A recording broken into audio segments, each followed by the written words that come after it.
el día de hoy nos encontramos para hablar un poco más sobre la ingeniería del proyecto, ¿no?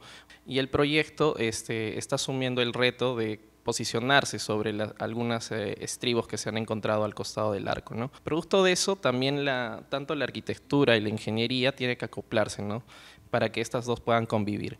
En primer momento, este arco tiene, más bien dicho, un anteproyecto aprobado, ¿no? Que fue presentado por el patronato del RIMAG.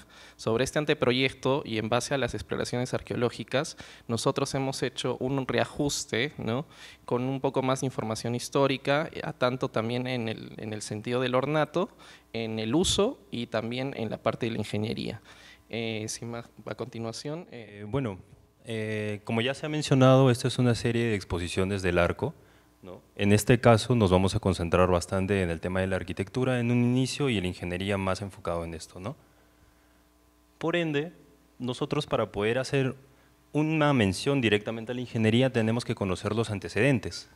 Para esto estamos dividiendo la exposición, como pueden observar en la pantalla, ¿no? en cinco espacios. Yo les hablaré en un primer instante de los 3 primeros y luego mi compañero seguirá con los siguientes, ¿no? Empezamos primero con el primer tema de los arcos y sus antecedentes, los primeros arcos y algunos antecedentes. Para esto también no podemos hablar del arco del puente sin mencionar el mismísimo puente de piedra, ¿no? Entonces, ya se hacen menciones en los grabados antiguos, por ejemplo, como en los de Pedro Nolasco, del fray Pedro Nolasco. Tenemos un plano de 1685, donde en este se puede observar uno de los arcos, porque se ha mencionado 2 arcos en un inicio, ¿no? Uno de los arcos hacia el lado de Lima, ¿no? De igual forma, a la derecha se puede observar también una imagen antigua del puente de piedra y una pequeña descripción en donde se habla de los 4 puentes previos, bueno, 3 puentes previos y el último que está hasta la actualidad, ¿no? que existieron a lo largo de la historia. Ahora, empezamos primero una breve introducción de los puentes. Tenemos el primer puente de Griznajas, que era un puente de soga. Lamentablemente este fue en 1549 realizado y su final dio por una crecida del río Rímac. De igual forma, en 1554 se hizo también un segundo puente de madera, del cual se tienen registros escritos, ¿no? De igual manera ubicado en la calle del Convento Santo Domingo. ¿Por qué también hacemos una mención en los planos? Porque hay un debate más a futuro que será mencionado acerca de la ubicación del puente de ladrillo, ¿no? que ya es el tercer puente que se está mencionando. Gracias al virrey Andrés Hurtado de Mendoza, que mandó a construirlo a poca distancia de la Plaza Mayor. Los 2 primeros puentes estuvieron realizados cerca de la calle de la Toma. La calle de la Toma y bueno, la calle de las Palmas, que están un poco más a la izquierda de la iglesia Santo Domingo. ¿No? Bueno, para agregar, el tercer puente de ladrillo, tras un temblor las estructuras cedieron y este puente tenía 8 ojos, de los cuales tras esta se cedieron 2. ¿no? Y también, bueno, debido a la crecida de nuestro queridísimo río Hablador, también la estructura cedió. Ahora, finalmente tenemos el puente que ha durado hasta la actualidad, bueno, parcialmente, debido a que ha sufrido modificaciones, y ya sería el puente de Montes Claros. El virrey Marqués de Montes Claros mandó a elaborar este puente de piedra de cantería, ¿no? y es el que nosotros tenemos hasta la actualidad. Ahora sí, ya habiendo mencionado los puentes, pasaremos a hablar sobre los antecedentes de los arcos que han existido a lo largo del tiempo, previos al que nos estamos basando de 1879. En este caso, se menciona en los escritos un primer arco de adobe. Ahora, si bien no es un primer arco solo de adobe mencionado, ¿no? Acá tengo unos datos anotados, este fue blanqueado y pintado para darle una mayor presencia. También quiero hacer una mención de que previo a los arcos fijos que ya se mencionan en la historia, se habla también de unos arcos efímeros, ¿no? Estos arcos efímeros fueron dados, colocados más que nada para los pasos de las autoridades, de los virreyes, ¿no? y eran motivo de celebración. Se generaba básicamente una especie de transición, de procesión con las personas, siguiendo también el recorrido de estas autoridades. ¿no? Posterior a esto, debido a los gastos excesivos que se daban, se generaron, o sea, bueno, estos también, los gastos excesivos y también el hecho de que eran de materiales como la madera, yeso, y eran muy frágiles, se decidió colocar un arco fijo, que es el que estamos mencionando aquí. Ahora, vamos a enfocarlo un poco más hacia el tema de la exposición, que es la ingeniería, ¿no? Y bueno, en tema de la materialidad. Si bien es cierto que a nivel de arquitectura se ve bastante simple, esto es algo asemejado a lo que se cree, ya que no tenemos un registro gráfico de cómo se vería el arco. Podemos hacer suposiciones mediante los grabados y algunos de los dibujos antiguos y descripciones, pero esto ha sido generado, ¿no? En base a estas descripciones que ya estamos mencionando. Ahora, si podemos notar en la parte de la derecha, hay unos arcos de adobe de menor medida, ¿no? Pero, ¿qué pasa? Justo mencionando esto, los arcos de adobe de por sí son luces pequeñas. A nivel de tracción y compresión, el material funciona en menores luces que un arco, por ejemplo, de ladrillos, que ya podemos verlos en las iglesias, en los conventos, ¿no? En este caso, al ser solo mencionado en los escritos de adobe, podemos asumir, ¿no?, el hecho de que tal vez el arco, la misma estructura que forma el arco, podrían ser un arco encamonado, ¿no? Los camones, que son las piezas que forman estos arcos grandes, porque se menciona que este de 1557, si hemos estado atentos también a las fechas, ¿no?, coincide con el puente de ladrillos, ¿no? El puente de ladrillos se manda a hacer este arco, junto al puente de ladrillos se manda a hacer este arco que tiene la distancia, ¿no?, del ancho del puente. Ya. Y es por eso que nosotros asumimos que no ha sido solo de adobe, sino que ha tenido una estructura de madera previa y aparte donde se han asentado los adobes, ¿no? Ahora, lamentablemente, este arco de 1560, al ser un material también que es muy, digamos que puede tener una afectación muy rápida, ¿no? Se propone, ¿no?, ya también tras la elaboración del puente de cantería, se propone hacer un arco mucho más duradero con unos materiales más resistentes. En este caso, ya entra el ladrillo a la escena, por así decirlo, ¿no?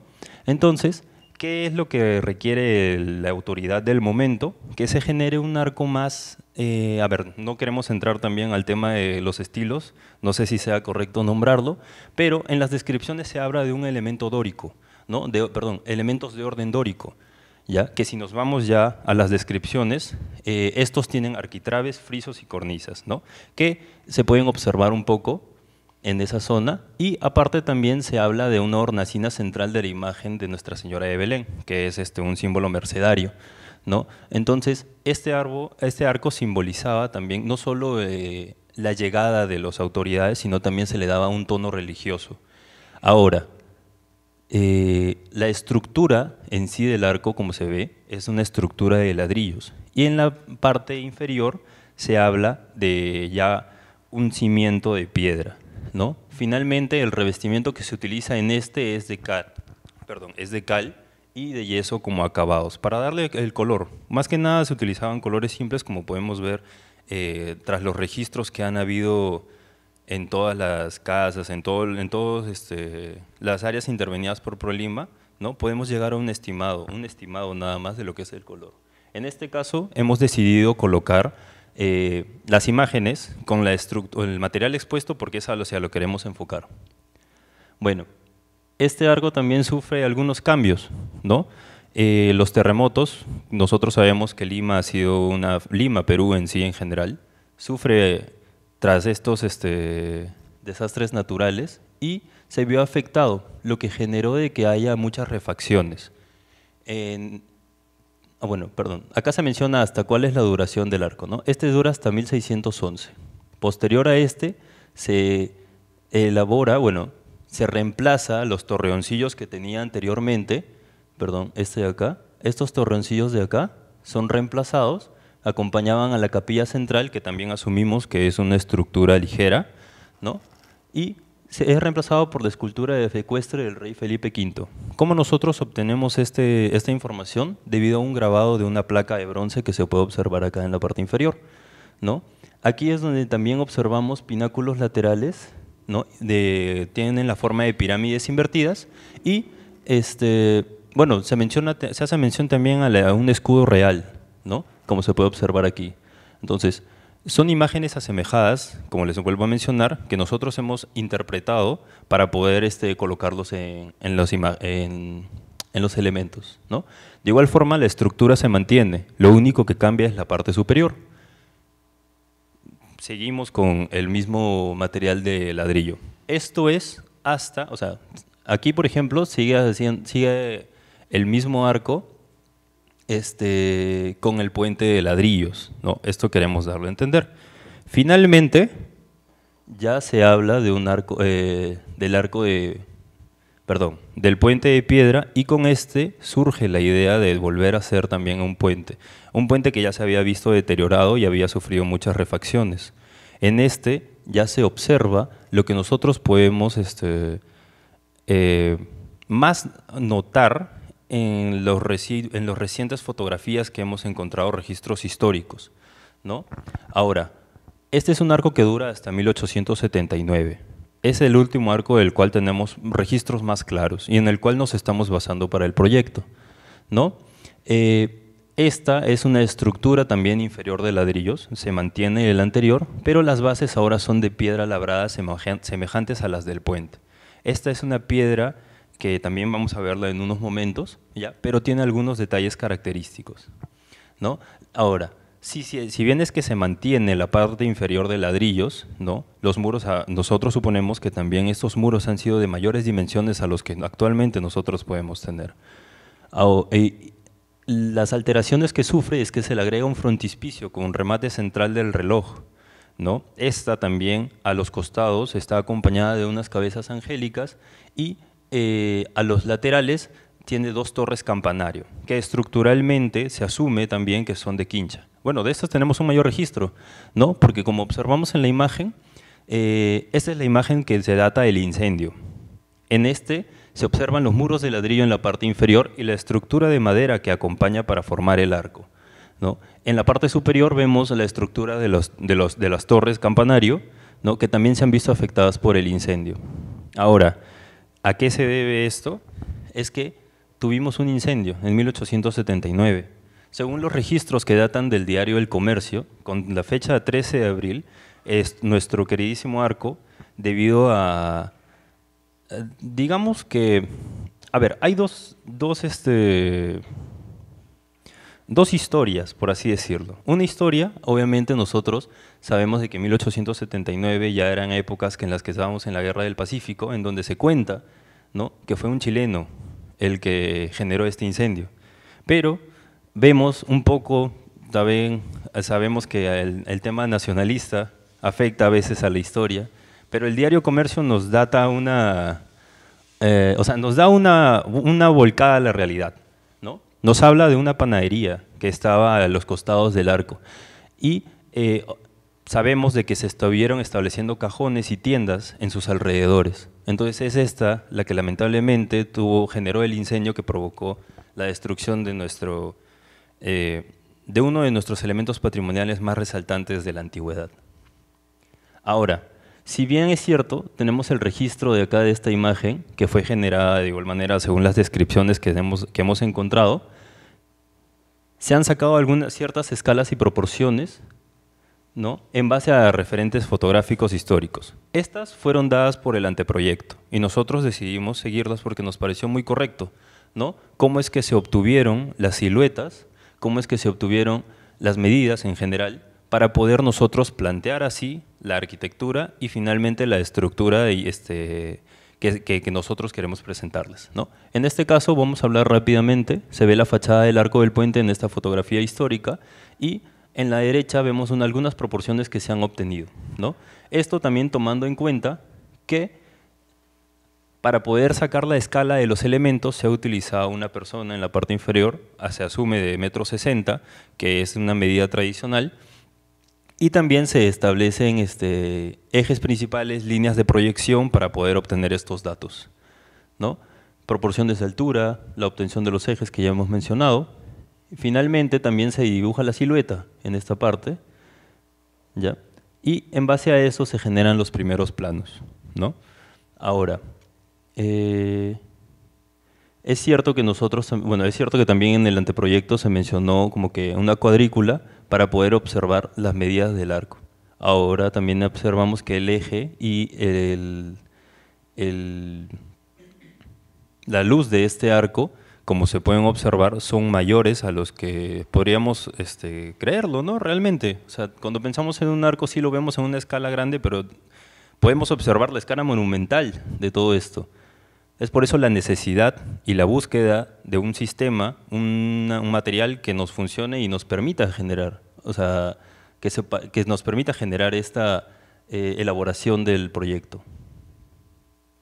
Ahora, esta es la propuesta, ¿no? Una propuesta más acercada, basada en el arco de 1879, ¿no? Esa es nuestra propuesta a nivel de arquitectura, donde vemos las torres campanario de las que se había mencionado. Vemos el frontispicio con el remate del reloj central, el friso, donde se coloca la inscripción del Dios y la Patria, ¿no? Que sufrió una alteración, ¿no? De alquitrable y friso pasó a un friso corrido, simple, debido a que también en los registros se menciona una reforma que seguro muchos conocen, que es de las reformas borbónicas, afectó también un poco la arquitectura. Coincide también con la época del neoclásico, en donde sabemos que no podemos hablar de estilos necesariamente, pero ayuda mucho a acercarnos al punto al que queremos llegar. Estos describen la simpleza de los materiales. Es por eso que si es que vemos ornamentación es más a nivel escultórico, ¿no? Que afectado a la misma estructura y a la arquitectura. Ahora, hallazgos y la nueva ubicación, ¿no? Para este punto, como ya hemos mencionado, era importante tener una introducción acerca de los antecedentes. El arco actualmente tiene una nueva ubicación a la ya mencionada en el anteproyecto. Es por eso de que también volvemos a retomar un poco el tema de los mapas, ¿no? Estos mapas se fueron extraídos de planos de Lima de 1613 a 1983, que son de Juan Gunter, ¿no? Y vemos que hay un supuesto debate entre Harterré y el autor Cobos, en donde menciona que la ubicación del puente de ladrillo, según Harterré, era cercano a la calle del convento de Santo Domingo. Pero después se hace una descripción por Cobos en la que menciona de que el virrey solicitó que el ingreso a Lima, el ingreso por este puente, sea cercano a la casa del gobernador, ¿no? Y que sea cercano de igual manera a la Plaza Mayor. Es por eso de que, y bueno, ahora, sustentado también por las excavaciones y exploraciones arqueológicas que hemos estado teniendo, gracias al equipo de proyectos, al equipo de arqueología de ProLima, ¿no? Hemos encontrado una parte del estribo del puente, donde asumimos que también estaba posado el arco, ¿no? Según las fotografías y los registros históricos. Entonces, acá se puede observar un modelado de cómo es que la estructura se posa encima de este estribo hallado, ¿no? A ver, esta es una imagen, una ortofoto, ¿no? Generada gracias al escaneo del elemento de la excavación arqueológica, donde se observan dos elementos importantes primero, el puente de ladrillos anterior y el estribo del arco del puente, ¿no? Acá. Este de rojo asumimos que es el estribo debido a que presenta unas piedras molduradas. Y estas piedras molduradas sabemos de que no es un material que haya sido estructural, sino que ha sido un material de acabado. Más adelante se va a observar un acabado en específico que es el albujardado, ¿no? Este de aquí es el estribo. Y estas son las piedras molduradas que estamos mencionando. Ya, esa es la base y nosotros estamos también colocándolo como la base del pilar del arco del puente de piedra. De igual forma, se observa uno de los ojos antiguos de ladrillo que ha sido, lamentablemente intervenido y destruido, ¿no?, por la necesidad de la sociedad. Sabemos que la arquitectura es un elemento que evoluciona según las necesidades que se van presentando en los contextos diferentes de la historia. Entonces, lamentablemente, este había sido la bóveda de ladrillos encontrada, ¿no? Tuvo algunos problemas aquí. Ahora, gracias a esto, nosotros sabemos que la ubicación establecida en el anteproyecto estaba pegada prácticamente, como se puede observar aquí, ¿no?, a el espacio donde pasaba el tren. Pero debido a las excavaciones arqueológicas, notamos de que realmente está a 11 metros de la distancia original a la que se estaba planteando, ¿no? Este es el replanteo que nosotros hemos encontrado gracias a las exploraciones arqueológicas nuevamente mencionadas, ¿no? Esta es una vista aérea de cómo se puede ver una superposición en planta de los techos del arco, ¿no?, cómo es que se posa y hacia dónde está afectando. ¿Cuáles son estas acciones previas que nosotros vamos a tomar para la elaboración del proyecto, y que hemos tomado, mejor dicho, para la elaboración del proyecto? Es, primero, tenemos que cuidar nuestro patrimonio hallado, ¿no? Entonces, uno de los procesos que se hace para esto es identificar el elemento que se ve afectado.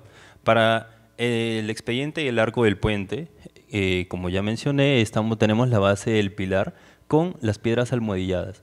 En este punto se pueden notar unos puntitos, que no es debido al deterioro, ¿no? Nuestros conservadores expertos en la materia nos han dado de que este es un acabado arquitectónico que se utilizaba muy comúnmente antes, que es el albujardado. Las bujardas son como unos piquitos, bueno, es una herramienta con unos piquitos que genera estos hundimientos en la piedra, ¿no? Y esto también sabemos que no es un tema de deterioro ni tampoco una patología que afecta, debido a que presenta en la mayoría de estos de aquí. Ahora, el almohadillado se ve aquí presente. Obviamente, con el paso del tiempo ha perdido digamos que su forma, ¿no?, su forma de acabado, pero acá tenemos algunos ejemplos extraídos también del diccionario visual de Ching, ¿no?, el almohadillado con junta rehundida y el almohadillado rústico. Entonces, aún no se puede asumir cuál ha sido, pero estos son unos ejemplos en el cual nos podemos basar para concluir esto. Ahora, ¿qué es lo que se hace en estos elementos que ya se han sido identificados? Se hace una codificación, ¿no?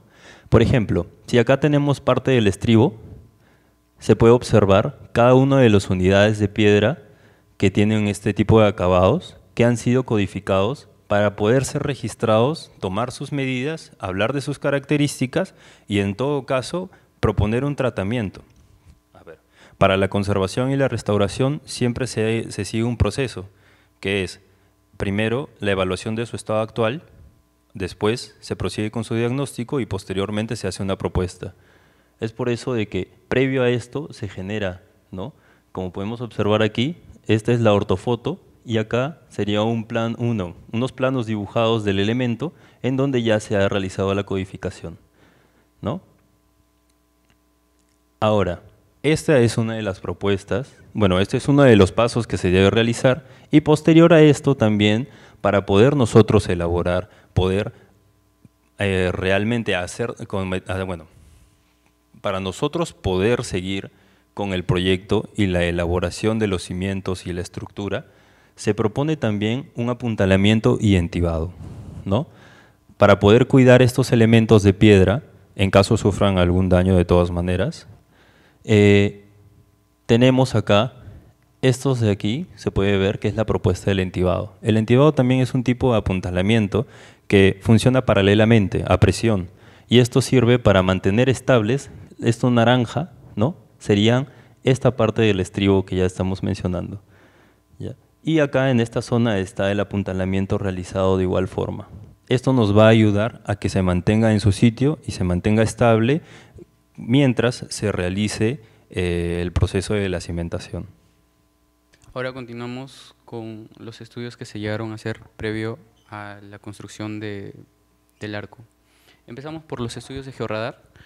Esos estudios se tuvieron que hacer de madrugada debido al flujo vehicular que tiene Palacio, que fue un pare en esta actividad porque estuvo planeada inicialmente para realizarse en los primeros meses del año, pero por temas de gestión con Palacio tuvimos que esperar unos meses adicionales, y cuando se logró realizar este estudio, lo que arrojó básicamente es como una vista en rayos X, lo que está debajo del suelo, a la zona que todavía no hemos abierto con el equipo de arqueología, y es la zona que está más o menos para el estacionamiento de Palacio. Inicialmente estaba planteado que el estribo del arco eran puntualmente 2 cubos enormes de un conglomerado de ladrillo, cal y piedra.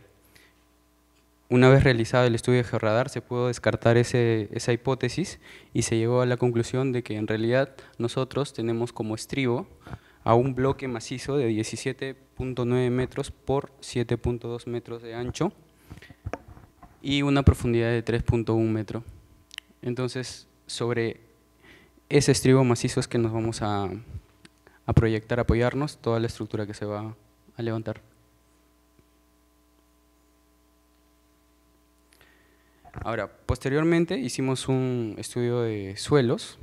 Debo mencionar que previo a haberse hecho las exploraciones de arqueología ya se contaba con un estudio de suelos que se realizó en una casa en un radio de 300 metros, lo cual es válido. Entonces, en ese estudio de suelos se planteó o se jaló la información de que se había hallado una grava mal gradada y con una capacidad de suelo portante de aproximadamente 2.8 kilogramos por centímetro cuadrado. Cuando ya se realizaron los estudios de refracción sísmica y de mecánica de suelo, se obtuvo que el suelo asumido había sido el correcto y que la capacidad portante del suelo también había sido asumida de manera correcta. Entonces, eso nos permitió validar las hipótesis que teníamos previo en el anteproyecto. Ya, ahora vamos a pasar a un pequeño recorrido por todo lo que ha sido la ingeniería del arco. Vamos a empezar hablando del sistema estructural. Ok. El arco está compuesto de dos materialidades. En el primer nivel, llamémosle así, tenemos una estructura inferior de concreto armado, placas de concreto armado y una losa de cimentación que, haciendo un recorrido, se va a colocar una losa de cimentación a más o menos 1.60 metros debajo de la pista que actualmente está por ahí, en el puente Trujillo. La losa de cimentación va a tener unos 50 centímetros de espesor, una doble malla de acero y va a estar conectada al estribo mediante unas llaves de conexión que son barras metálicas envueltas en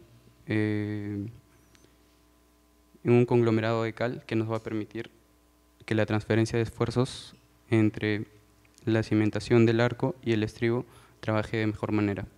Luego tenemos dos torres huecas de aproximadamente 3.60 por 4.80 metros que se elevan hasta los 12.5 metros por encima del nivel del terreno que actualmente está. Esas dos torres huecas se conectan mediante una losa, una estructura tipo membrana, que es un arco a medio punto, que empieza a los 4 metros con 55 y termina aproximadamente a los 9 metros con 55, que es donde se une con la losa maciza inferior del intradós, que es ese espacio que se puede ver casi por encima del arco, que el intradós es lo que vendría a ser la sala de interpretación proyectada. Entonces, este intradós termina en una losa maciza con doble malla de acero de 3/8, que tiene un espesor de 25 centímetros y que conecta ambas torres como un diafragma rígido.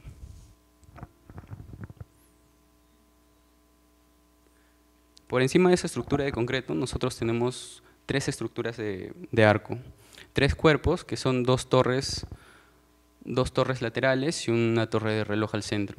Las torres laterales alcanzan una altura de 10.8 metros, ubicadas sobre un sobrecimiento que se va a vaciar por encima de la losa maciza que llega al techo del intradós. y las torres están compuestas por madera tipo B en sus dos primeros cuerpos y madera tipo C en el tercer cuerpo. Esto debido a que por el peso se están planteando colocar maderas verticales de 5×5 en el primer cuerpo de madera tipo B, luego reducir la sección para aligerar la estructura en el segundo cuerpo, que son maderas de 4×4 igual de tipo B, por la resistencia que se necesita. Recordemos que no solamente está trabajando para cargas verticales, sino que en este punto Palacio hizo la solicitud de que se considere que ellos tienen un helipuerto justo en la parte de su estacionamiento, que está un poco cerca al arco proyectado. Entonces ahí se generan fuerzas de viento puntuales que se han tenido que considerar y por eso es la inserción de madera de tipo B.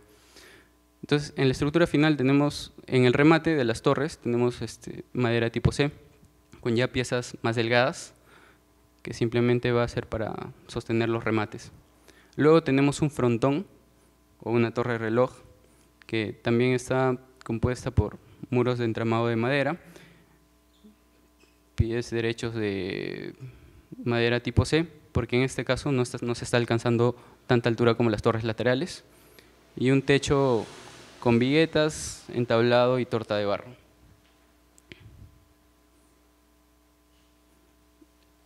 Un dato para que lo tengan en consideración es el peso de las estructuras, que más o menos está aproximado en 450 toneladas para la parte de concreto, y por encima se está aligerando la estructura con 2 torres de 19 toneladas y un reloj frontón de 17 toneladas.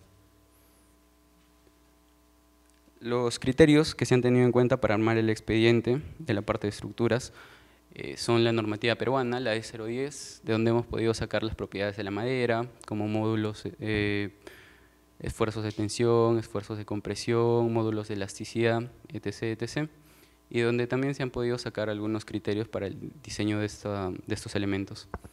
Luego tenemos la norma de cargas, donde se saca la información, existen tablas en la E020 que nos dan ya qué cargas podemos colocarle a las edificaciones que se están proyectando. Luego también usamos la norma E030 de diseño sismo resistente para sacar los factores de sismo y ver cómo es que la estructura va a trabajar. En este caso, la norma de concreto armado para el diseño de las placas y finalmente la norma de estructuras metálicas para algunas consideraciones que se deben tener en cuenta en la conexión entre la cimentación del arco y el estribo, donde les mencioné que se han colocado o se ha previsto colocar llaves metálicas que van a estar conectadas al estribo. Ya. Ahora vamos a ver un poquito de los materiales.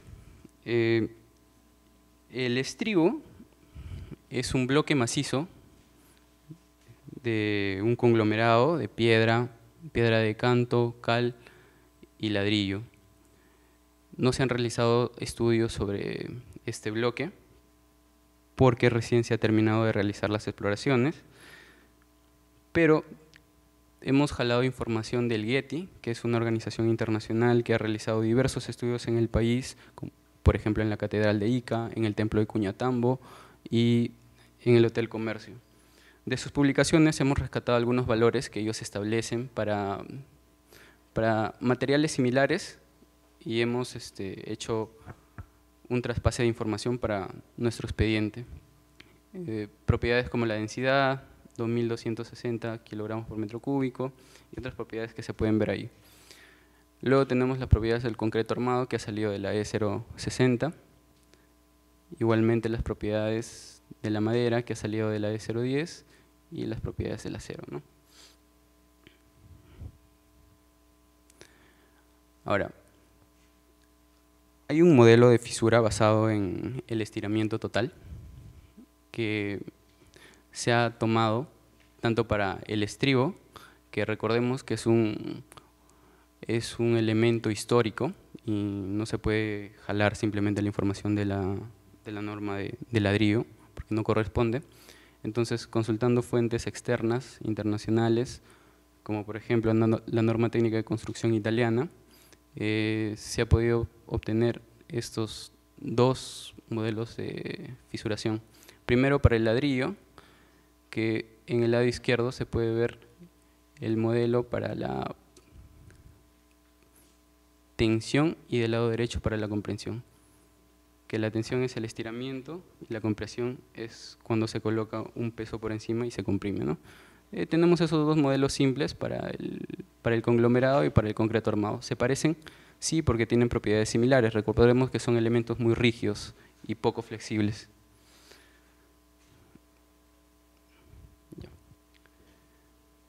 Ahora vamos con un pequeño análisis de las cargas que se han considerado para la estructura.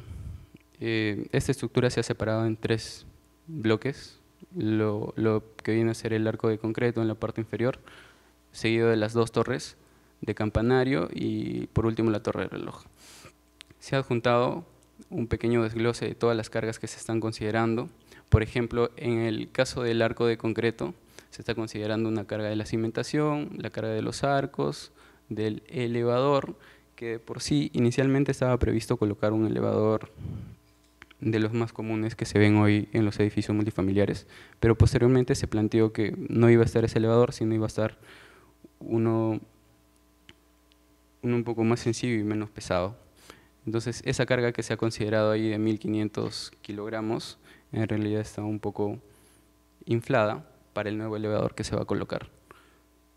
Luego tenemos la estructura de las torres de campanario, que está compuesta por 3 cuerpos, como ya les había mencionado: torre, campanario, remate. Se ha considerado el peso de todos los elementos ornamentales que también va a llevar, y con eso se ha llegado al aproximado que ya les había comentado, de 450 toneladas en el arco, 19 toneladas en cada torre campanario y 17 toneladas en la torre de reloj. Ahora, ya tenemos el peso de la estructura, ahora nos vamos a las cargas adicionales que le vamos a considerar. En primer lugar, lo que acabamos de ver eran las cargas muertas, que se le denomina en la E020, y seguimos con las cargas vivas, que son en realidad nada más que las cargas de las personas y de todos los equipos que pueden moverse con el transcurso de tiempo. Son cargas móviles, por así decirlo. Entonces tenemos a las personas, que siempre en el intradós se está colocando una sobrecarga de 200 kilogramos por metro cuadrado, que es similar a las cargas que se utilizan en los colegios, donde hay flujo peatonal de estudiantes, en este caso va a ser flujo de visitantes. Adicionalmente hay 50 kilogramos por metro cuadrado en las torres de campanario, el techo, ese es por la estructura del techo, y 100 en la estructura del techo del frontón. Luego, como les había mencionado, tenemos el tema de la carga de viento, que normalmente para Lima tenemos una velocidad promedio, de acuerdo a la norma E020, de 30 metros por segundo, pero a consideración de la solicitud de Palacio, que nos pidió considerar el viento producto de los helicópteros que van a llegar en su helipuerto. Normalmente la velocidad de viento que producen los helicópteros está entre 30 y 50 metros por segundo en zonas cercanas, y se ha optado por tomar un valor de 40 metros por segundo, y mediante ese esquema de distribución de las cargas de viento se ha podido obtener más o menos el esfuerzo que está generando tanto en la torre frontón como en las torres de reloj. Una vez que ya tenemos las cargas muertas, las cargas vivas y las cargas adicionales como las cargas de viento, vamos a ver las combinaciones de carga que se va a usar para el análisis estático y para el análisis dinámico, que posteriormente se va a explicar. También tenemos una consideración que la madera, además de haberse evaluado con la norma peruana, ha sido evaluada con la norma chilena, la cual también establece algunas combinaciones de las cargas de la estructura. Ahora vamos con la parte de los parámetros sísmicos. El estribo está ubicado sobre una grava mal gradada, zona 4, de la clasificación que nos da la norma 030. Esta clasifica las zonas en función al riesgo de sismo y la intensidad del sismo que puede presentarse. Toda la costa peruana, recordemos que es una zona de convección entre las placas de Nazca y la placa de Latinoamérica, y es por eso que está calificada como la peor zona para construir, la zona número 4. En cambio, la zona número 1, que es toda la selva, y la zona 2 tienen bajas probabilidades de que ocurra un sismo fuerte. Entonces, de la norma 030 se sacan todos los factores que van a servir para el análisis sísmico. Por ejemplo, por la ubicación sacamos la zona 4, que va a ser nuestra zona sísmica para analizar. El uso de la estructura es un uso común, va a tener visitantes, entonces eso nos da un factor U de 1, que está señalado en la norma. Y luego de los estudios de mecánica de suelos también tenemos un tipo de suelo que ha salido, que es un suelo tipo 2, una grava mal gradada, que eso nos jala otras propiedades de periodos de la tabla número 4 de la E030. Posteriormente, como les había comentado, tenemos dos partes importantes en la estructura, la parte de madera en la zona superior y la parte de concreto en la zona inferior. Cada uno nos da un coeficiente de reducción. En el caso de la estructura de madera es 7 y en el caso de la estructura de concreto armado es 6, y siempre se trabaja con el menor de estos valores para el análisis. Ya. Para el análisis del coeficiente de reducción se debe analizar las irregularidades de la estructura, tanto en el eje X como en el eje Y, que en este caso estamos tomando por eje X el lado más largo del arco y por eje Y el lado con menor espesor. Entonces, la única discontinuidad que se ha logrado identificar es la discontinuidad que tenemos en las torres de madera, donde se está cambiando la materialidad drásticamente por una sección de estructura mucho más pequeña. Estamos hablando que las torres de madera tienen más o menos una sección de 3.1 por 3.1 metros, y eso es un cambio muy drástico. Entonces está ahí presente una irregularidad, una discontinuidad de diafragma. Y en los demás elementos como el frontón y el arco de concreto no tenemos ningún tipo de irregularidad.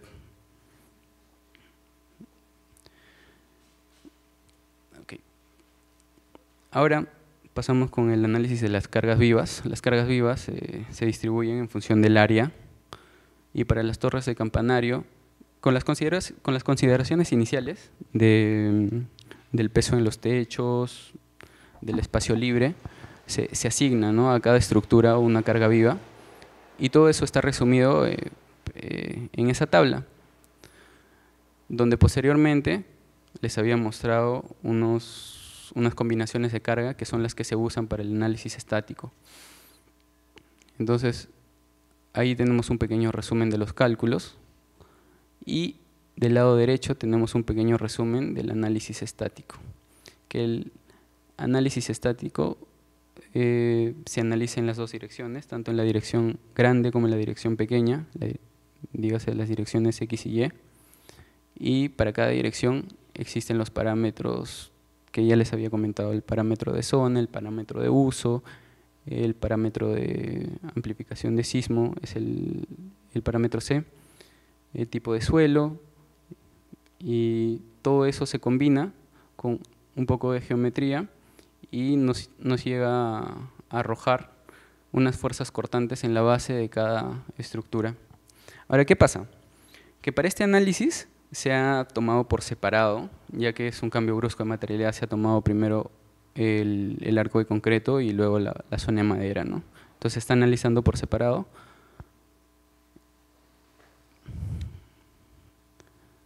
A ver. Ya. También debo mencionar que a nivel de concepto, el sismo lo que hace en una estructura es convertir parte del peso en una fuerza horizontal. Entonces, ¿qué logramos nosotros aligerando la estructura, colocando concreto en el primer cuerpo y luego madera en el segundo cuerpo? Logramos rigidizar un poco más la estructura y por ende el peso total de la estructura sea un poco menor. ¿Qué genera que el peso sea menor? Que la fuerza sísmica que va a llegar va a ser mucho menor de lo que sería en caso se levantara una estructura íntegra de concreto armado, donde ya el peso el peso crecería y por las condiciones de suelo la fuerza sísmica que llegaría a la estructura sería mucho mayor. Entonces, eso es el objetivo principal de haber hecho la parte inferior en concreto y la parte superior en madera. Adicionalmente a que se está buscando conservar algunas técnicas constructivas que vienen del pasado. Ahora vamos con el análisis sísmico dinámico, que la norma manda que se tiene que hacer siempre que se diseña una estructura, tanto el análisis estático como el análisis dinámico. Y básicamente el análisis dinámico nos sirve para corroborar desplazamientos y ver si las deformaciones en la estructura están acorde a lo que te permite la norma. Tenemos que para el concreto armado la norma permite una deformación de entrepiso máxima de 7 entre 1000 y para la madera de 1 entre 100.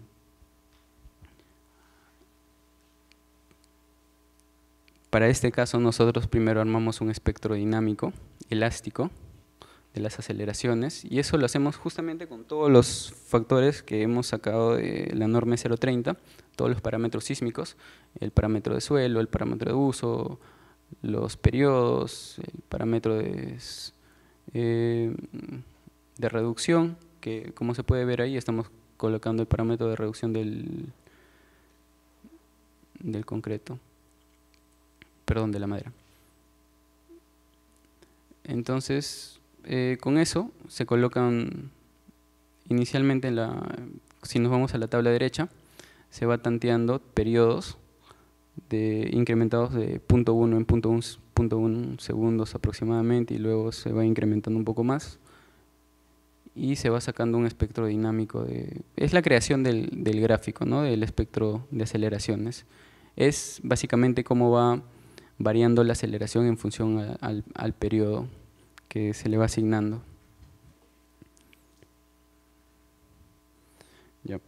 Ahora vamos a explicar un poquito del modelo matemático. No sin antes mencionar que cuando ya se empieza a hablar en estructuras del movimiento, del movimiento de los cuerpos, todo esto se traduce a cálculos matriciales. Las matrices, en función del número de pisos, en este caso tenemos un arco a medio punto, tenemos un intra-2, luego tenemos torres de madera con varios niveles. Las matrices para calcularse a mano es muy complicado, y los modelos matemáticos ayudan a procesar todas estas matrices que vienen a ser las matrices de rigidez de una estructura, las matrices de masa, y esto nos permite modelar y facilitar el análisis. Entonces, se ha modelado por separado la estructura de concreto y la estructura de madera. Ahora, ¿cómo es que se puede modelar por separado?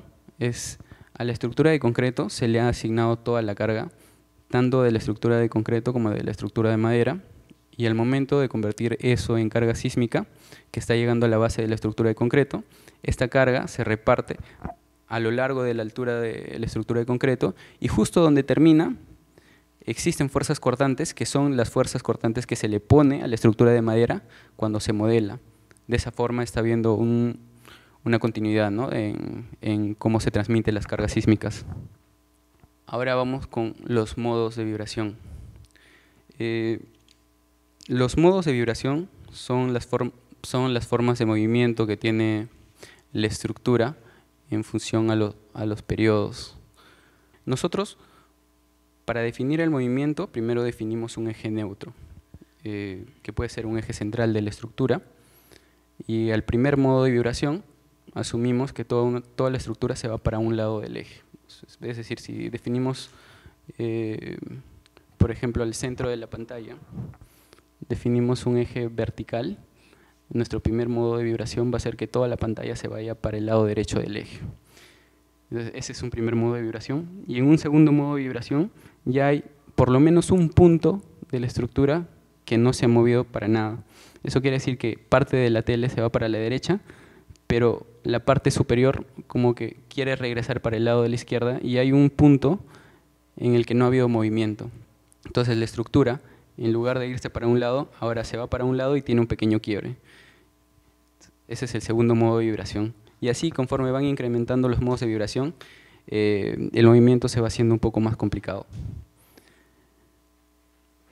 Lo mismo con las torres, el mismo análisis que se hace. Se plantean frecuencias y se va viendo los modos de vibración que tienen. Siempre se toman los 3 primeros porque son los más representativos. Y ya luego finalmente, con esos modos de vibración y todas las consideraciones que hemos venido mencionando, podemos hacer una verificación de los desplazamientos en toda la estructura, tanto la estructura de concreto como la estructura de madera. Se ha adjuntado unos cuadros de verificación donde se puede ver que las derivas, que son el desplazamiento relativo entre la parte superior y la parte inferior de una estructura, están dentro de lo normado, ¿no? Por ejemplo, en la parte del concreto, a diferentes alturas, por ejemplo, a 4,60 m, hay una deriva de 0.003, que quiere decir que con respecto al nivel del suelo actual, el nivel 0, el punto ubicado a 4,63 metros de altura se ha movido relativamente 0.003. Entonces, esto multiplicado por la altura nos da en centímetros más o menos cuánto es que se ha desplazado. Y lo mismo para el caso de la madera. A diferentes alturas se ha revisado las derivas y se ha visto que todos están por debajo del límite. En el caso del concreto, ninguna deriva ha superado el 0.007, que es lo que te establece la de 0.30, y en las torres de madera tampoco ninguna de las derivas obtenidas ha superado el 0.01, que es lo que nos manda la norma. Ya. Una vez finalizada la parte del análisis, ya lo que sigue es la parte de diseño y la parte de verificaciones.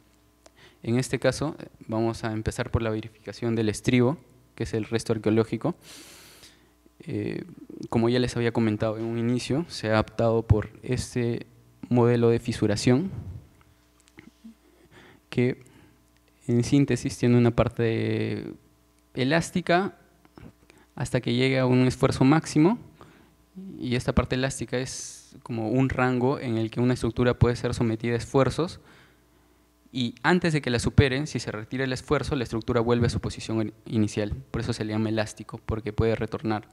Pero una vez presentada la primera fisuración, ya la curva, bueno, la recta, a partir de este punto cae, porque ya en ningún momento la estructura va a poder volver a su posición, a sus condiciones iniciales. Esto aplica tanto para el estribo como para la estructura de concreto.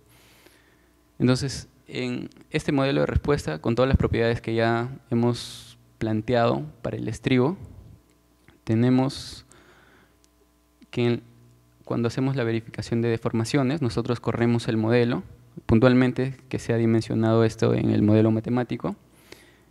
Podemos ver que bueno, casi ninguna zona está pasando del límite que tiene la zona elástica, que son 5.5 por 10 a la menos 5, ¿no?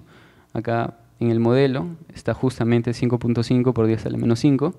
Puntualmente un par de esquinas están del mismo color, es decir, tienen los mismos valores y tendrían fisuración, una leve fisuración. Empezaría ahí la fisuración. Pues recordemos que el máximo de fisuraciones, ya previo a la falla del elemento, está en este punto de aquí y es 106 por 10 a la menos 5. Entonces estamos un poco lejos, pero ya estamos en una zona en la que inician las fisuraciones. Ahora, también se hace el modelo para esfuerzos de tracción, que son cuando jala, y esfuerzos de compresión, que es lo opuesto, ¿no? En ambos casos no se está sobrepasando ninguno de los límites del material, pero debido a que en la zona de deformaciones se ha empezado a ver fisuraciones, se ha planteado colocar una malla geotextil no tejida para distribuir de mejor manera los esfuerzos que están llegando desde la losa de cimentación hacia el estribo, y de esta manera ya se mitigue este riesgo de fisuración. En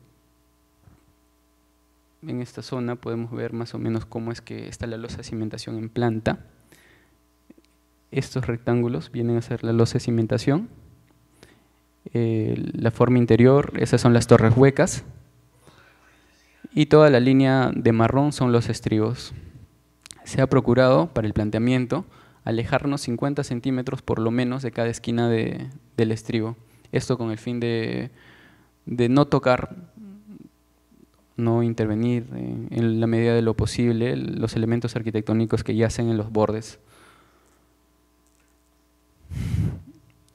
Y luego, bueno, se verifican los esfuerzos y finalmente tenemos un diseño de cimentación de esta manera. Ahora vamos a hablar un poquito de este diseño, que para mejorar la transmisión de esfuerzos de la losa de cimentación, que es la que está cargando básicamente la mitad de la estructura, porque son dos losas de cimentación aisladas, se han propuesto estos elementos que son llaves de conexión. Están unidas con un mortero de anclaje de cal hidráulica natural, que el producto a usar es el Planitop HDM Restauro, que es un producto de Mapei, una empresa transnacional española que trabaja con productos a base de cal, precisamente para mantener la materialidad en el estribo, ¿no? Que es un conglomerado que tiene mortero de cal. Ahora, la cimentación tiene una doble malla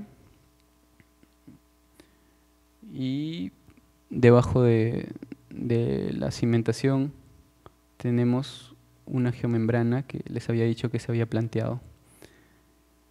Entonces, eso, y puntualmente en planta tenemos por lo menos 9 llaves en cada losa de cimentación. Esos, en una vista de planta, estos más o menos son, estos cuadraditos son las llaves que se van a plantear, que están previstas, ¿no? para que se instalen.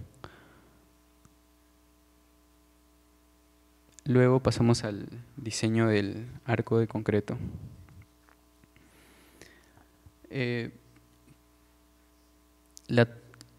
arco de concreto está compuesto de más de un elemento. Está compuesto por losas macizas, está compuesto por placas metálicas, y está compuesto por muros y por columnas. Entonces, al diseño por flexión se le somete a las losas y vigas, al diseño por flexo-compresión, los muros y columnas, y al diseño por cortante, las vigas y muros. Estas condiciones de diseño salen de la norma 060 y mediante el modelo se puede ver los esfuerzos que se presentan en cada lugar del arco, y con eso se puede ir verificando si cumple o no cumple con los parámetros que te manda la norma. Tenemos esfuerzos en tracción, esfuerzos en compresión. Para el caso puntual de las torres, esfuerzos de tracción, esfuerzos de compresión, deformaciones. Ya, para el caso puntual de las torres, el enmayado que se ha planteado es de 3/8 cada 20 centímetros, debido a que no se está excediendo en ningún punto los esfuerzos máximos que te manda la norma. Entonces se puede optar por un enmayado simple que tiene la cuantía que manda la norma, ¿no? La cuantía es la cantidad de acero por sección de elemento de concreto. Entonces, con el modelo se hacen las verificaciones en el concreto para ver el refuerzo de la malla que se va a colocar. Finalmente pasamos al diseño de las torres de madera, que para este diseño, como les había comentado, si bien es cierto se ha tenido en cuenta parámetros de la norma 020, también se ha tenido en consideración la norma chilena, que es hasta cierto punto un poco más conservadora, simplemente para asegurar con fines prácticos, ¿no? Para esta norma se ha hecho el diseño por resistencia, que es a la capacidad de la madera, se le somete a factores de disminución y nos tenemos que asegurar que los esfuerzos a los que está sometido la madera estén por debajo del esfuerzo real que puede soportar una madera adicionalmente sometido a factores de reducción. Esto nos da unos factores de seguridad considerables y nos permite trabajar tranquilos. Para este caso, para los elementos del primer cuerpo de la torre de madera, que tiene una longitud efectiva de 3.70 metros, una esbeltez de 29.84 metros, se han considerado factores de reducción para la capacidad por humedad 1, duración de la carga, a compresión, duración de la carga, flexión y otros factores, que todo eso al final va menguando las propiedades de la madera. O sea, la capacidad original la mengua y esa capacidad menguada tiene que ser mayor a todos los esfuerzos que está recibiendo la madera. En este caso se ha comprobado porque tenemos un pequeño resumen, que al menos en la zona más esforzada tenemos valores de diseño ya reducidos, por ejemplo, para la compresión paralela, que es la compresión que le llega de manera vertical. Tenemos un valor de diseño de 2.67 megapascales y lo que le está llegando realmente con todas las cargas que se han planteado desde el inicio son 0.23. Entonces se está usando solamente el 9% de la capacidad, y lo mismo en flexión se está usando un 11% y lo mismo en la zona de interacción un 12%. Entonces en la parte de madera estamos muy bien. Ahora, en la torre de reloj se ha planteado, a ver, en las dos torres de campanario se plantearon piezas cuadradas de 5x5, 4x4, como les había mencionado al inicio. Pero en el caso de la torre de reloj se están planteando piezas con sección rectangular de más o menos 2x5 pulgadas, 2x4 y así, ¿no? Entonces, para estas piezas se sigue un análisis particular, que es que se tiene que colocar travesaños precisamente para igualar la esbeltez que tengan en ambos planos todos los elementos verticales, que son los que tienen mayor riesgo de falla. Entonces se hace un pequeño análisis numérico, se establece el número de travesaños que debe tener para poder trabajar como un entramado ligero, y luego volvemos al análisis de los factores de reducción de resistencia. Tenemos el tamaño de la pieza, la esbeltez de la pieza, y volvemos a los esfuerzos a los que son sometidos, ¿no? El esfuerzo de diseño, los esfuerzos con los que está trabajando y qué porcentaje de la capacidad se está usando. Acá podemos ver que cumple, pero como les había comentado, estas piezas al ser más delgadas utilizan mayor porcentaje de su capacidad de resistencia. Entonces acá tenemos piezas verticales que están usando el 44% de su resistencia, mientras en la torre de reloj las piezas que más trabajan usan un 9% de su resistencia. Bueno, de todas maneras todas están cumpliendo con la norma.